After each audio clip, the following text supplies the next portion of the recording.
Hello, hello, Fire Fam. Today we have a very special guest, the first of 2026. So I'm really excited to bring her to you. Her name is Natalie Griffiie. She's a confidence and embodiment coach who helps women trust themselves deeply, express themselves fully, and courageously make the impact they're here to make. Yes. Hi, Shannon. I'm happy to be here. Likewise, I'm happy to have you. I'm so excited to open up this conversation. Ever since I met you, I've always thought like, okay, I'm going to have her on my podcast because I really love her journey, her perspective, and we met in a very maybe similar-ish phase in our lives, which is really cool. Yeah. Yeah. I'm happy that you invited me. I feel like we're very aligned. We have a lot in common. And yeah, I guess we have known each other for a little while now. So it's been interesting to see your evolution. It's been cool to watch you grow and to see how things have evolved for me as well since, we met. I know it's so crazy to think about that. I do appreciate you saying that. So yeah, let's just like throw it back. What year was it? Was it like 2022? Does that 2022 or 2023, somewhere around there. Yeah. Yeah, so tell the audience a little bit about what was going on for you in that time. Ooh, what was going on? I feel like that was lifetimes ago. So I was married. I had moved to Wisconsin for my husband's job. And we had just moved back in 2021 after the pandemic. We had just moved back to North Carolina, which is where I'm from. And I was really just trying to find myself. I had just recently discovered that there was a deeper way to connect with myself and that I was living very much in my head and not in alignment with my authenticity. And so all of that had just been brought to the surface. And I was really just kind of navigating my way through that with some life changes happening, at the same time. So I think looking back on it, it was a lot. Yeah, it's like when you're in it, it kind of feels like a tornado a bit, but when you finally get that perspective and you can see the bigger picture of it all, you're like, okay, this was all happening for me. Even though it was a bit chaotic and day to day, you kind of feel like, what is happening? But it always makes sense in hindsight. Yeah, it got me to where I am now. And yeah, it was hard to because I was recently diagnosed with an autoimmune disease. I was trying to heal from that. I was having a lot of anxiety and depression and trying to find a more healthy mind state to be in. Um, and yeah, it just felt like a lot, but it needed to happen for me to get to where I am today. So So true. yeah. Yeah, I remember when I met you, I was also in a period of transition where I didn't exactly know where I was headed. So it's kind of cool. Natalie and I met inside of an embodied entrepreneur group. That's the name of it. And during that time, we were really focused on being more in our bodies and getting out of our heads and allowing us to trust our intuitions and like build a vision and a business that's more centered around who we are and supporting other women being more present in their bodies and having clarity on their direction. And so, for me personally, during that time, I was going through that transition with my business where I had built the successful business. And then I was like, is this like, this doesn't feel exactly the way I imagined it would feel. And I like have all the things that they say that you should want, but I still kind of feel like something's missing or something's off, or, I couldn't quite put my finger on what it was. I even like recorded this video of myself at the time for my future self to look back at to explain what I was experiencing in the moment, just in case I forgot. And I still record it being like, I have no exact reason as to why I feel the need to make these changes, but I just something deep within me is saying that I have to do it. And hopefully within time, this makes more sense. But right now, it's just like something that I have to do and I can't explain it, but I must make a shift. That When Go ahead. I was just going to say, and then when I met you and thinking of you in that time, it's interesting because maybe internally you felt like, okay, I have this big shift that I have to make. Mhm. But there's many ways that I admired you exactly where you were. I was like, wow, she's in a really supportive relationship, and that's something that I really craved. And she's doing this, and her partner supports her doing this. And that was kind of like my perception of you. And I tend to feel like when I'm in a room, for some reason, I default to thinking that like everyone is light years ahead of me and I have so much to learn. And, I tend to like slip into comparison a bit and always defaulting to like everyone has everything more figured out than I do. And I'm just like this lost puppy running around in the world.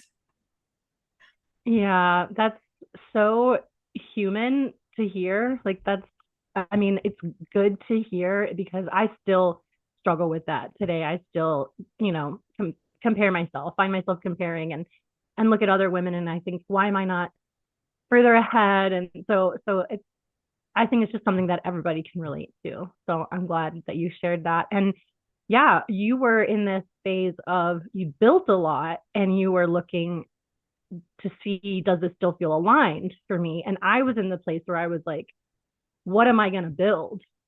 Mm. And how do I build it in a way that feels sustainable and aligned? And I didn't know what I was going to do exactly, but like you had this deep feeling of like something needs to change. I had this deep feeling of this is what I'm meant to do.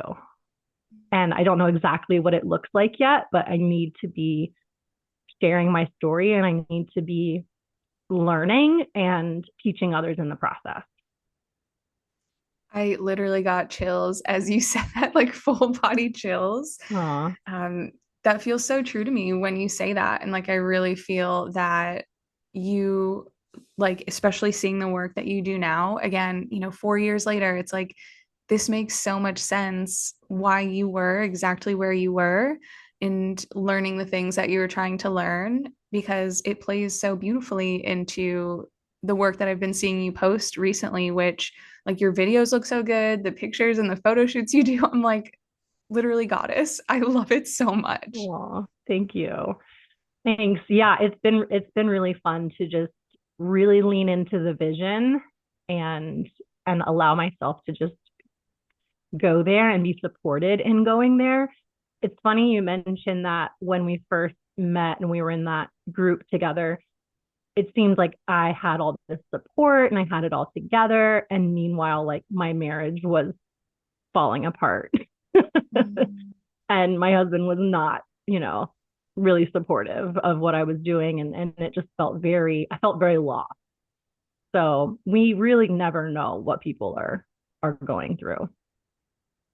That's so true. And it's almost something that I have to remind myself of that, like there's no point to comparing because I really feel like life is a game of shoots and ladders where we're up in one part, we're down in one part, and then we make our way up. And then, but the entire time, we're like literally still all on the same board. You know what I mean? Like, it's just this false Yeah. perception that someone's really doing, like, quote unquote, better than you when we're really just doing the same things, just at different times. And, Mm, it's like everyone is still doing really amazing things while simultaneously facing challenges. And it's important to hold that and remind ourselves of that because, it just takes away your joy from being exactly where you are. And my favorite mantra is always like, you're exactly where you need to be. You're exactly where you're meant to be. And so, really feeling that and embracing that truth is like, okay, this isn't supposed to be any other way than what it exactly is right here, right now. yeah. Yeah. And we don't have anything else than right here, right now. So why not appreciate it as much as we can instead of wishing it was something different? And I love that analogy of we're all on the same board. We're all going up and down and up and down. I played that game recently actually with my 95-year-old grandmother, except it was um oh Burrows. I can't think of the like Hills and Burrows or something. It's like the English, Mm, the UK version of it. fancy. Now I need to know what it's Yeah. called. Is your grandmother from the UK or how She's did from you? Ireland. Oh, wow. Yeah. Were you visiting her or was I she? was I was celebrating family. I was celebrating a late uncle of mine, and we were in Oh, the mountains just spending time together, and it was really nice on Mount Pisgah in North Carolina. Um yeah, but now I need to know what the UK version is called. yeah. Snakes and ladders? No, I don't know. There's something about burrows. All right, now I'm going off on a tangent. These are important things. I love a taste of the UK in anything. Like quick tangent, but I'm like obsessed with the show Love Island, and I think that the Yeah, UK version is particularly just elite compared to the USA version. I mean, I'm all for USA, but I don't know. I love the UK experience when you watch that show, just the way that they talk, the language that they use. It's just different. And yeah. I It's nice to see something different. Okay, it's mhm. called paths and burrows. Pads, Paths, like a path. pad. Oh, okay, okay. Paths Hmm. and burrows. And it is specifically the Peter Rabbit version of Hmm. Shoots and Ladders. Now we Wow. go. We close that out. Full circle. Paths and burrows, everybody. I love that. That is so fitting. So thanks for sharing that. I feel like now I'm going to Yeah. order this version and have to play a quick round or two.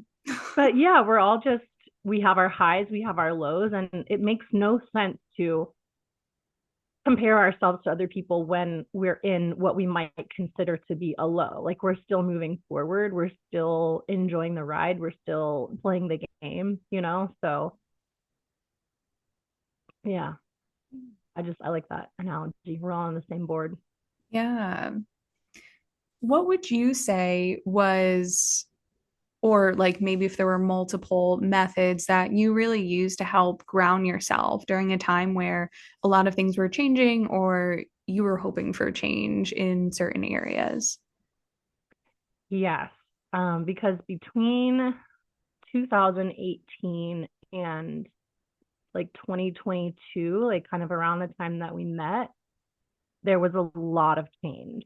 And like I was moving across the country, I got married, I left my family, I was trying to figure out who I wanted to be, what kind of career I wanted to have, what kind of business I wanted to create, because I just left like corporate fitness and wellness.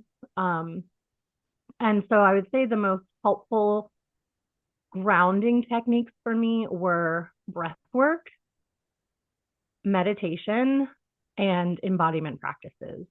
And that's actually interesting when I think about it because you're really kind of hitting all different parts of the person with that. Like with breath work, you're very focused on the physical body. Meditation is more focused on what's happening in the mind. And then embodiment work is just kind of like putting it all together and everything else. Mm. So yeah, that's actually a pretty good combination I found. Yeah. Can you go into more detail about what your embodiment work looked like? Because I think maybe some of the people that are listening might be familiar with this concept, but I think a lot of my listeners are just opening up to what it means to do embodiment work. Right. So embodiment work is really just it's getting out of your head and connecting to your body, to put it simply. We live so much of our lives in our head, over analyzing, overthinking, and we forget that like we have toes and that like what do we feel in our belly right now. We forget to pay attention to what's going on in our body. And while we have so many different thoughts and emotions going on in our head, we also have them happening in our body. And if we only address them from a head level, we're missing out on like through talk therapy, like through positive affirmations, through talking to a friend, through meditation. We only address those emotions in the head. We're missing out on healing the full emotion because it also lives in our body. So for me, I lived a lot of my life in my head, and I was ignoring a lot of the emotions that that I was having. I would suppress them. I would push them down, and I would just say, keep going, stay positive, be there for other people, be strong. And so embodiment for me looked like allowing myself to actually feel those things that were essentially causing me to have anxiety and depression, right? Because they were just bubbling up and I didn't couldn't process them. And so I just had this overwhelm of emotion that felt like anxiety, but really it was I had grief for leaving my state and my home and my job. And I had fear around the future and being married and moving to a new place. And I was dealing with anger towards my body because it was not cooperating as far as, navigating an autoimmune disease at that time. And for me, really being able to feel those things was really healing. I always say feeling is healing. There's no way around. You just have to go through the emotions. And once you are able to embody those, what you might consider like negative emotions, although I believe emotions are all just neutral. But once you can embody those tougher emotions, you can process them and you can create space for new emotions. And so that's what's been so powerful for me is being able to process the difficult emotions because I lived a lot of life avoiding feeling them, but they were still there. They were causing me anxiety. But then when I was able to embody them, process them, I was able to bring in more feelings of confidence and pride and gratitude. Mm. So, yeah, really just a shift that I had always wanted to make. And I was trying so hard in my head to make that shift from somebody who lives kind of in a state of lack, in a state of complaining, in a state of frustration, in a state of anxiety. I wanted to be in this state where I felt at peace and I felt confident and I felt just trusting of myself. And I did all the affirmations to try and get to that place, but it wasn't until I dropped into my body that I was able to actually make that shift. Mhm. So I know that was a lot. That was a perfect answer, and I can relate to a lot of what you said. I also was someone that tended to just be like, okay, I just need to be positive. Negative experiences or emotions would kind of like poke me a bit, and I'd be like, oh no, like I'm an optimistic, strong girly. I'm gonna just move through this, look past it, not Mm-hmm. acknowledge that this hurt me, and just kind of get over it, brush it under the rug, move forward. And I did that for so long that when I initially started taking a look at some of these emotions, it felt messy and complicated. I didn't really have the tools to fully feel safe in doing so. So I kind of felt like at the start, and I'm curious about like your experience with this too, because I think a lot of people listening might be in that stage of feeling like, okay, I'm starting to notice that I need to address some stuff and I'm like feeling this numbness or something is rearing its head. My body is giving me signs that something's off balance. Mm-hmm. But how do I actually start to explore this in a space that feels safe, that doesn't feel messy? Because I was just like, I'm trying to think, like, I feel like I exploded to friends. I was like, oh, I have all of these feelings and these thoughts that I never expressed or thought about. And I remember people thinking, like, no, I didn't even know any of this stuff bothered you. I didn't know you had an opinion on this. I didn't think that you were fazed by this. And I think everyone was kind of like shocked by my expression of a lot of this, Mm-hmm. which I think would have typically made me kind of want to like crawl back into a hole with all of it and like brush it back under the rug. But I knew that like it was almost just like I couldn't stop it. It's like I opened up a floodgate and it all just needed to come out. And there was Yeah. just like, there was no way for me to not just be like that. But I also think looking back, I'm like, it probably didn't have to look as crazy as it did. But yeah, I'm curious what you would recommend in that stage where it's like, how do you go through it in a healthy way? And what did those spaces look like that you finally let yourself start to express and open up? Yeah. It's interesting that you say it probably didn't have to look so crazy because it probably didn't look crazy at all. It just might have felt crazy or you were, I don't know. I just, a lot of times when I think I'm reacting in a big, in a loud way or expressing myself in that way, it's really not as big as we think it is. But yeah, I definitely felt the same. I felt like I had been suppressing my emotions for so long and really suppressing who I am, who I was for so long that all of a sudden I had like all these emotions. And yeah, people in my life are kind of like, I don't really know what to do with you.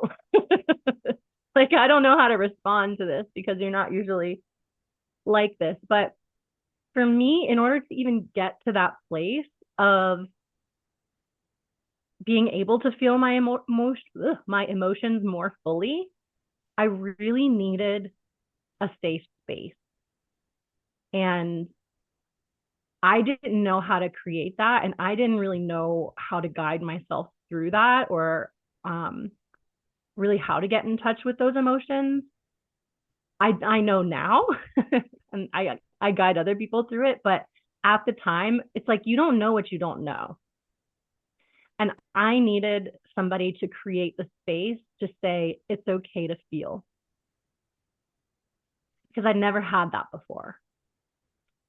So that's a really important piece is having whether you're just on your own in a like physical space that you feel safe in, or you're with somebody that you can really open up to and express those emotions to. You've got to find some safety, you know.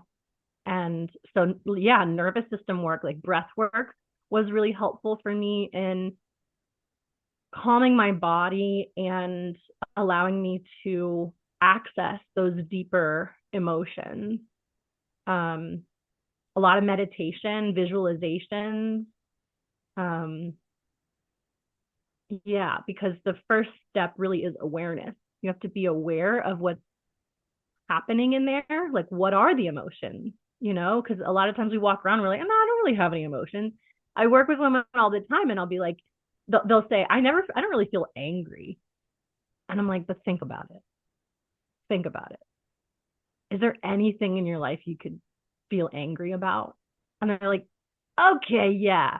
But we don't allow ourselves to feel angry. It's like we don't even like let that be a thing because we're trained to be pleasant and to be please other people and to keep the peace. And so a woman being angry is seen as bad and wrong, right? And just in our society, um, it's changing, but so women don't allow themselves to feel that anger. And so really the first step is just being able to find a safe space where you can go deeper and actually see kind of what the landscape is emotionally and see what's going on. It's the self-awareness. And then from there, you can start to work with it. But you can't work with what you don't know. Mm, very true. And you're so right about anger. This is one that comes up with a lot of my clients now.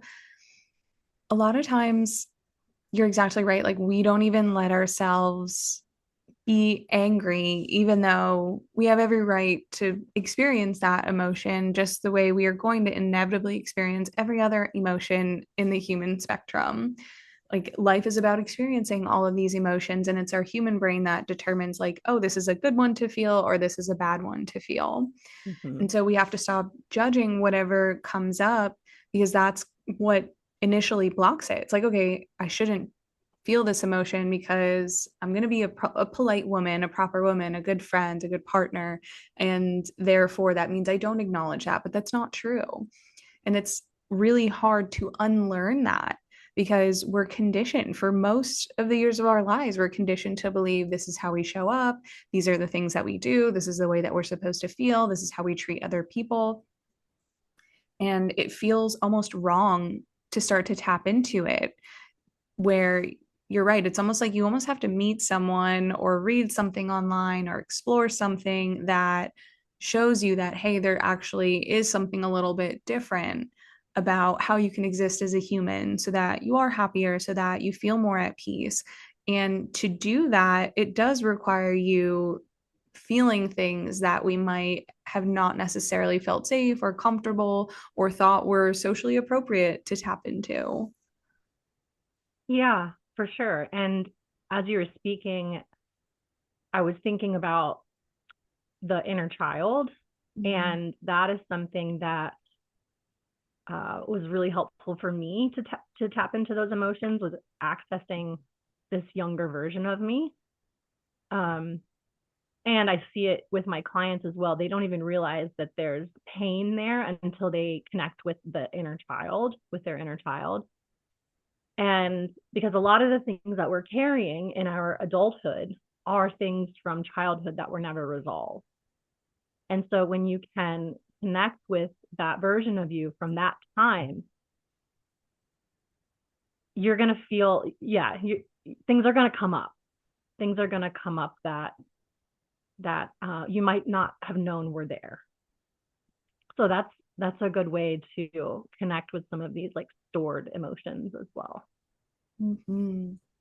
And a nice way to tap into it is like working with a coach. And I'm not just saying it because both of us work with clients, but truly, Yeah. this is what I see all the time. Like that kind of reminded me of a conversation like just last week with a client. We were going through this experience, and the way I noticed some of the things that were running in the background of their subconscious mind was Mm-hmm. when they're starting to tap into this emotion, or we're looking at what's going on, what does it feel like there's missing, what's feeling stuck right now for you. And a phrase that just kept coming up, and they didn't even notice that they were saying it, but it was something that as a coach and as someone who's really engaged in listening, which not everyone in our life is trained to listen this way. So while it can be helpful to talk to your friends, it's not the same as someone who is actively listening and paying attention for patterns or cues or subconscious things that are going on. And a phrase that they kept saying is like not feeling chosen. And they weren't even recognizing that it was reflected in multiple areas of their life. So we had to take that moment and take it a layer deeper and say, okay, this phrase is coming up. Where was the little version of you not feeling chosen? Where was the first time you felt like you weren't chosen?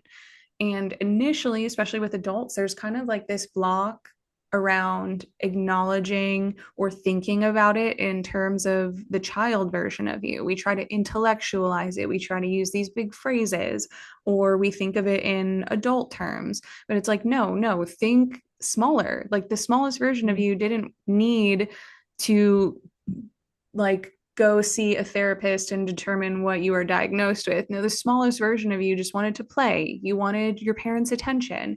Yeah. You wanted to get picked at recess for kickball. Like these are the things that our little self is thinking about. And these small moments, a lot of times we don't acknowledge how big of an impact they can actually have on our perception of ourselves. And if we don't really go down there and explore that and acknowledge that and shine the light there, then it's something that stays dusted or like dusty in the corner with cobwebs that we never tend to address, but it becomes the same block that shows up in multiple areas of our lives that keeps us from actually having the things that our conscious mind says that we really want, but we have that subconscious block that is really running the show. Yeah, absolutely. It's it's subconscious because when we're a child, we don't realize that like, oh, my mom forgetting to pick me up from school leads to like fear of abandonment or, fear of like not being enough or important enough. But that when we're little, we're learning how to perceive the world. And those are the beliefs. I mean, that's where we create our beliefs. And so they don't seem wrong or, painful in the moment, maybe necessarily like the small traumas.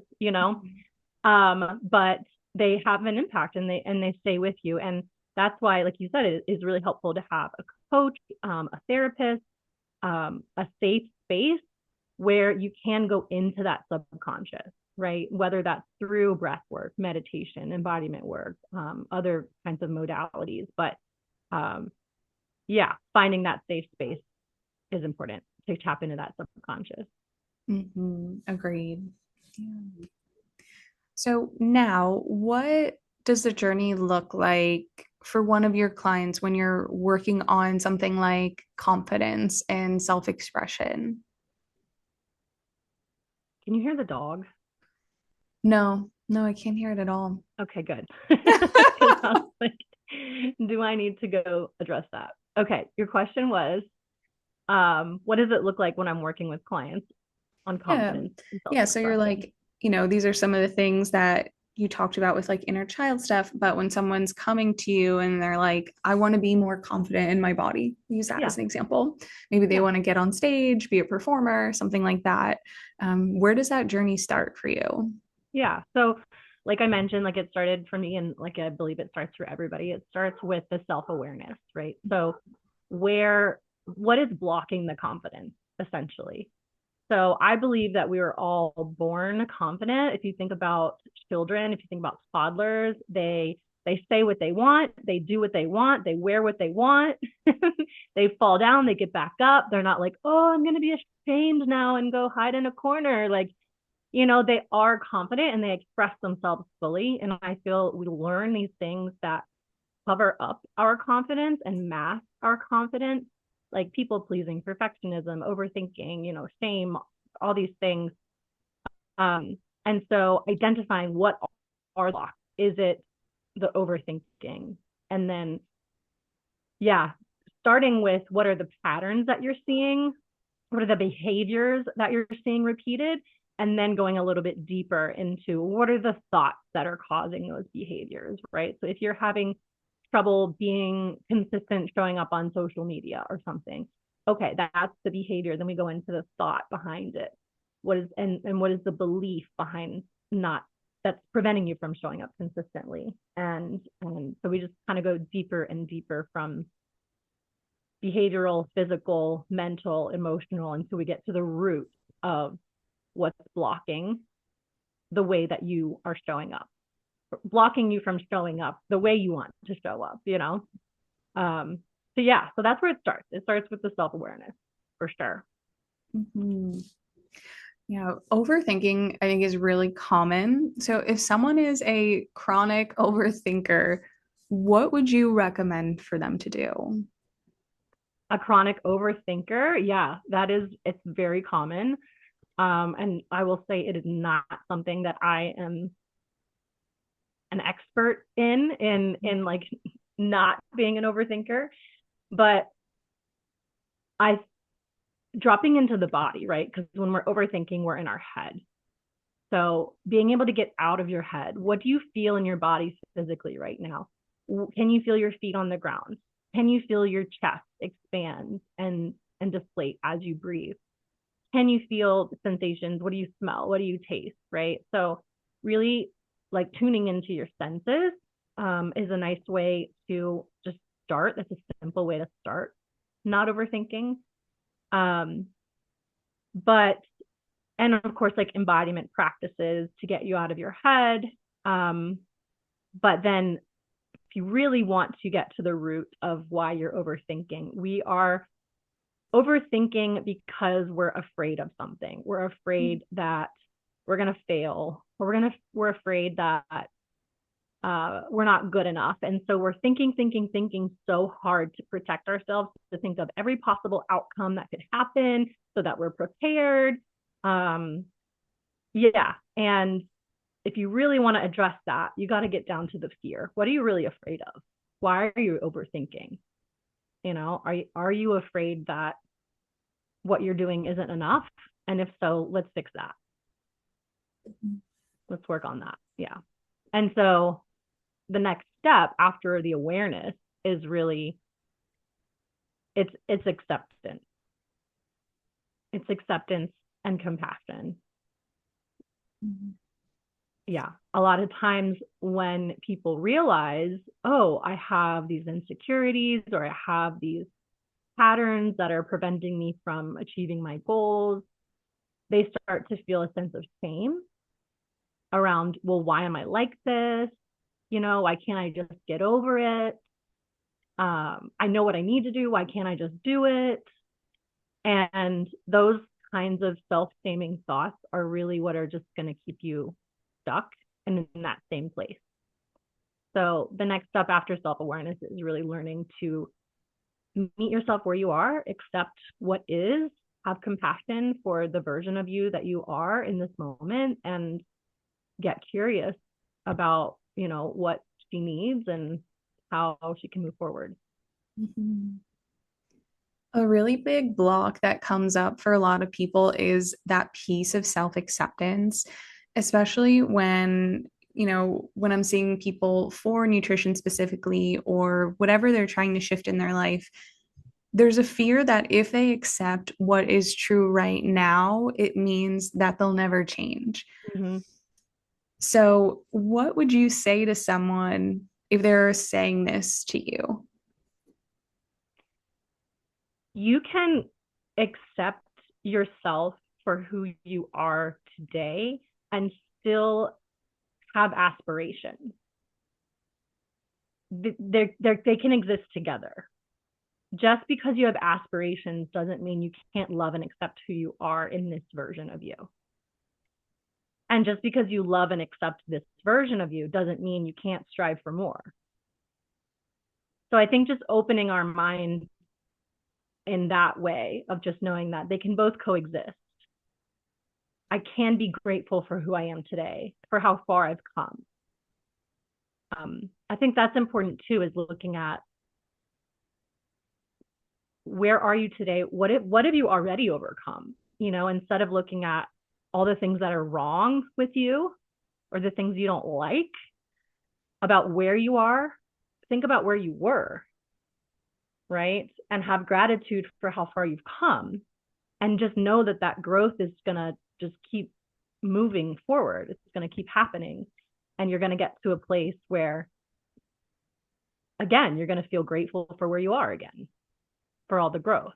So yeah, if we start tapping into this feeling of not being enough and not accepting where we currently are, we're going to stay stuck there. Yeah, there's no way to move forward with not having acceptance. Yeah, very true. Something I like to remind my clients too is that everything that you feel that you are right now is a summation of your actions and behaviors of the past. So that's a different version of you. And you can't blame this present, very moment version of you right now for past you. And part of Mm-hmm. that is forgiving that version of yourself and saying, okay, I did the best I could with what I knew then. And that awareness is the piece where, okay, now I know better. So I can choose Mm-hmm. differently. I'm more empowered because I have more awareness around what I'm doing, the behaviors that I'm choosing, the patterns that I'm running. And you don't necessarily need to do something super different right there, right then in the moment. Sometimes it's just sitting with it. Sometimes it's just the fact that you acknowledged it is liberating in it of itself. Yeah.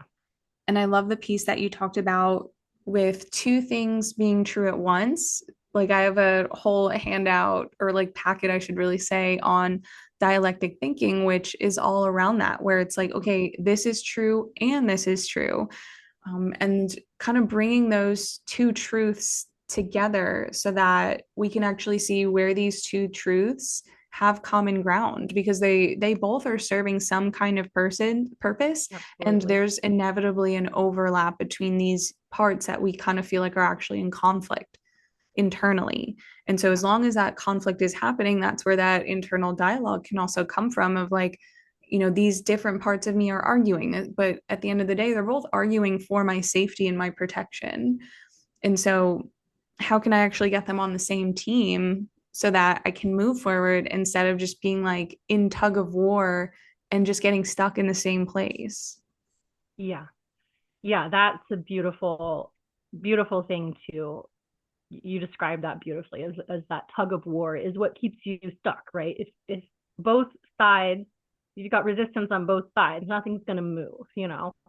And so a lot of times we have these conflicting and contrasting beliefs that are fighting against each other.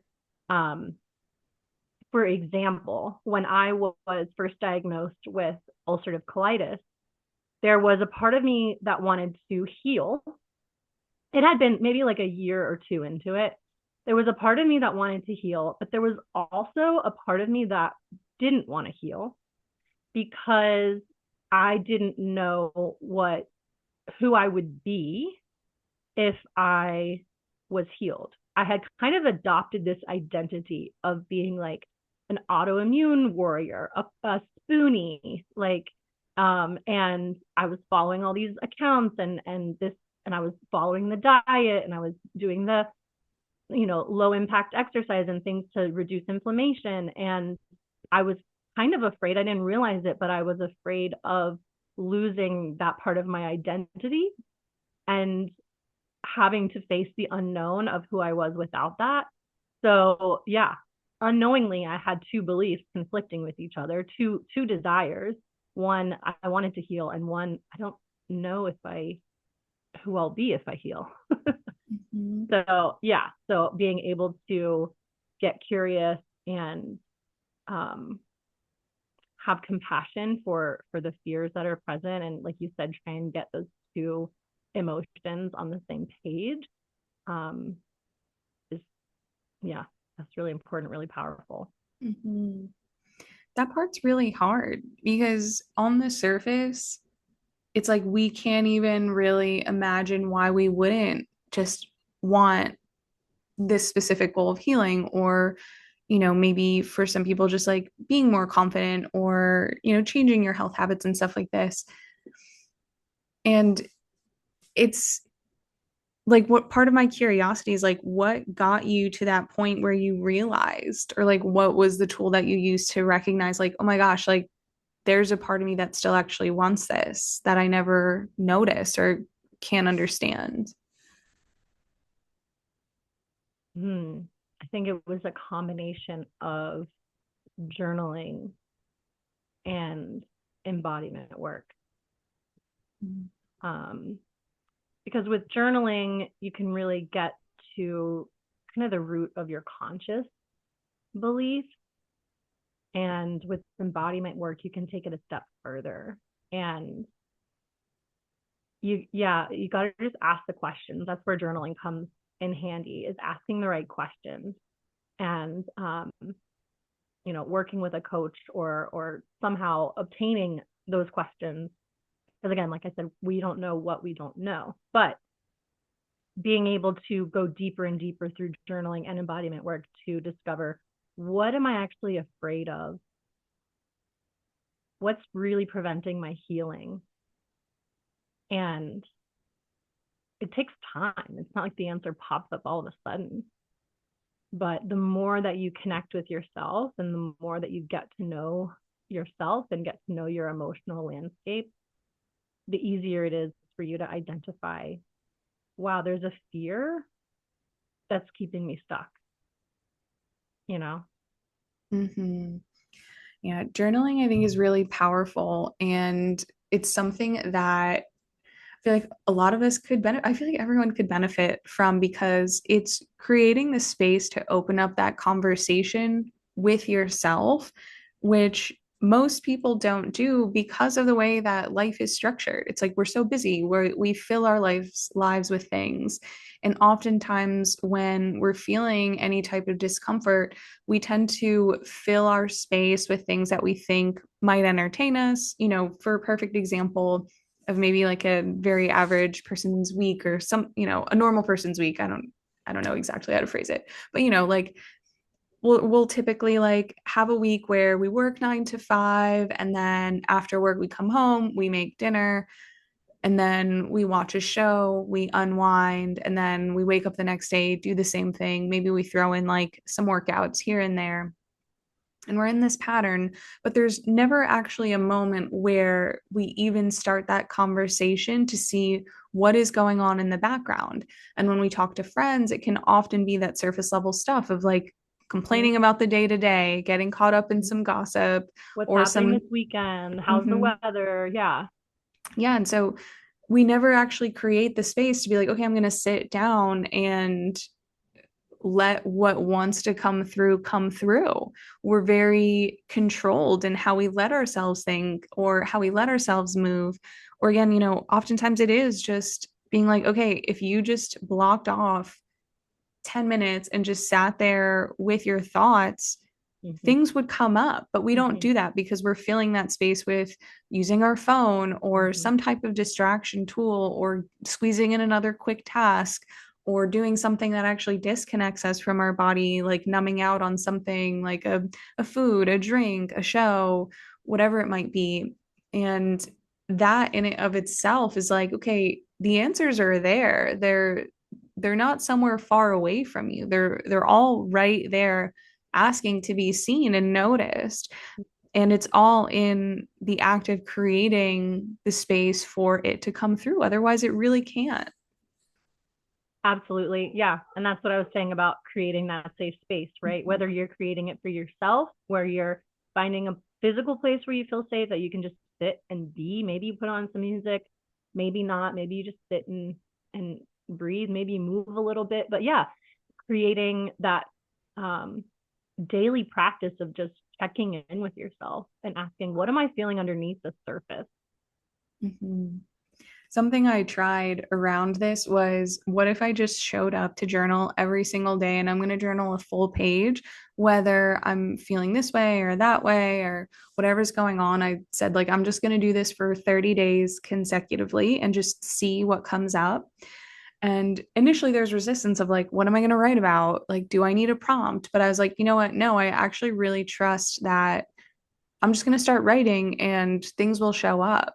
So it was really interesting through this experience of doing it is stuff I would, maybe start writing like, I woke up and I actually feel excited today. And, I would just keep writing and then kind of realize like, okay, maybe some days I was showing up acknowledging goals and things that were lighting me up that I needed to spend more time doing. And then other days I'd wake up and I'm like, I don't really know what I'm feeling right now. I just kind of feel like a little grumpy.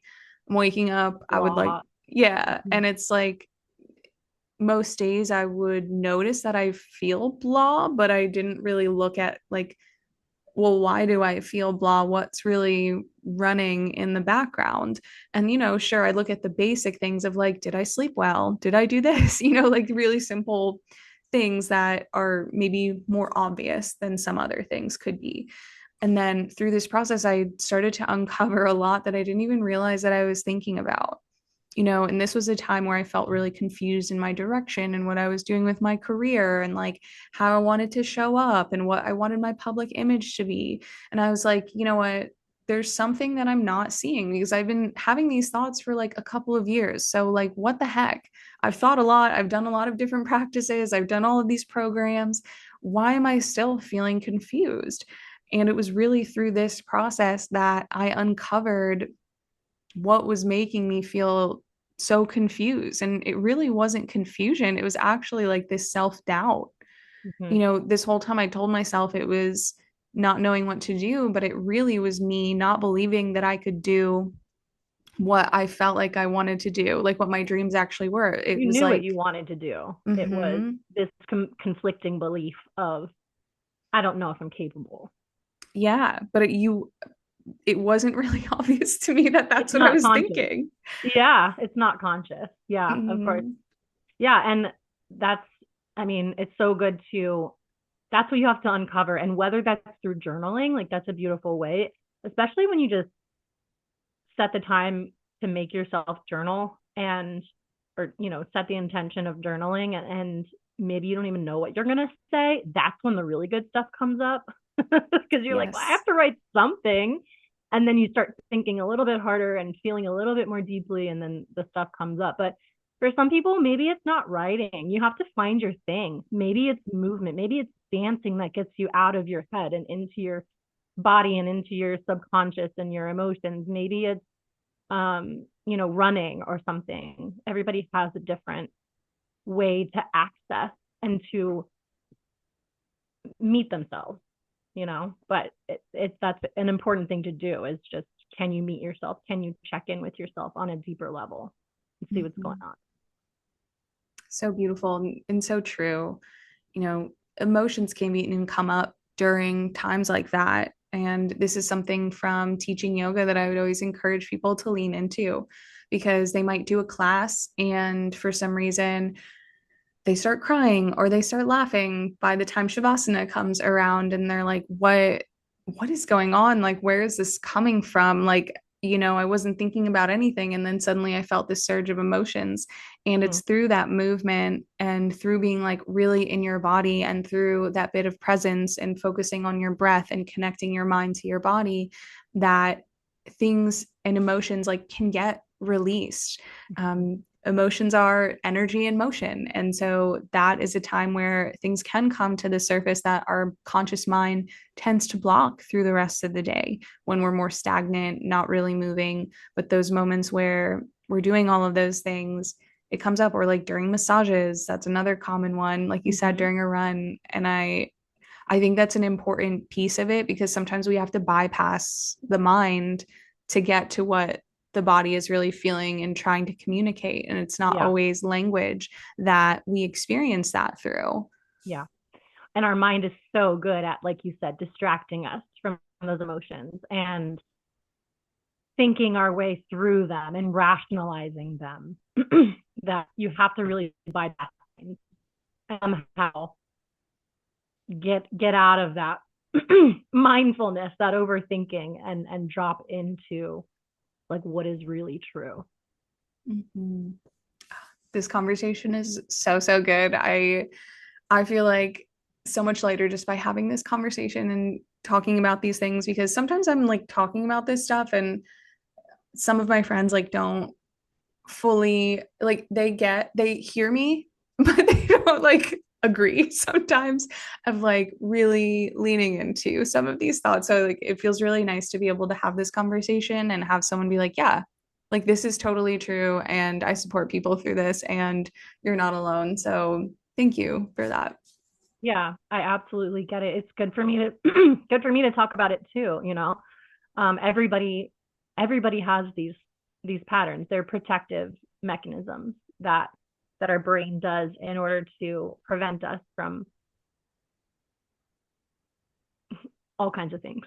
Mm-hmm. so so yeah, it's very human to experience these things, and I think it's important for us to talk about them Mm-hmm. and kind of diffuse the shame around these kinds of things. Yeah, agreed. um Yeah. Well, before we wrap up, what is something that you would like to leave everyone with? Like a piece of advice or a quote, or really just anything that's coming through for you? Hmm. This just came through right away, and for a second I questioned it, and I was like, "Why? Why is that coming through?" Not in like a doubtful way, but anyways, I was like, "Huh. Well, I wonder why that's coming through." But I'm just gonna share what came through, and that's play. Like Mm, just play more. That's a really easy way to get in touch with what's alive for you and what's true for you and what emotions you're experiencing. So whether that's, like creating art, like painting, or whether that's dancing, or allowing yourself to just like roll around on a field on a blanket, or allow yourself to smell the flowers. And sometimes I look for 4-leaf clovers, and just allow yourself to really be in the moment, and you'll learn a lot about yourself, mm, and you'll heal a lot about yourself too. yes. That's perfect advice, especially if you have just listened to this episode, because naturally our brain probably, like if you're listening, it's like it fires off. You have all these thoughts and this is provoking a lot. And so like now just go play. Like let it go. There's no work that has to be Yeah. done right here, right now. Like just go have fun and be in your body and be a kid again. So I love Yeah. that. Release the pressure, just get to know yourself, and just play and enjoy. Oh, I love that. Well, if people want to hear more from you, how can they connect? Maybe check out your services or check out your page. Yeah, so I am Natalie Griffiie on Instagram and TikTok and Facebook. I do have something that I'd really like to share, which is a free 15-minute embodiment practice. So this is a YouTube video. There's also a Spotify playlist if you kind of get the hang of it and you don't need the video anymore and you just want to play the playlist. But the video is me guiding you through this process of connecting to your body, connecting to what's emotionally present, uh, processing it through movement, through intuitive movement, to music, and then embodying what you want to embody for the day, whether that's self-trust or confidence or content, gratitude. You get to a place where you get to really feel what those emotions feel like in your body and move forward with your day from that place. So maybe we can share that link with people. Yeah. Yeah. So if you're looking for a way to connect with yourself and figure out what's happening under the surface, then that's a great way. Beautiful. Yeah. We'll link it all in the show notes. People can go check out your stuff and continue to benefit from this conversation and the practices that you've worked really hard to curate to help support people through things like building their confidence and reconnecting with themselves. Absolutely. Yeah. Well, thank you for this opportunity. It was wonderful to chat with you and again to just have this conversation where I feel seen. Mhm. Oh, beautiful. Thank you so much for being here. I appreciate you so much. This has been great. Thank you. Appreciate you too.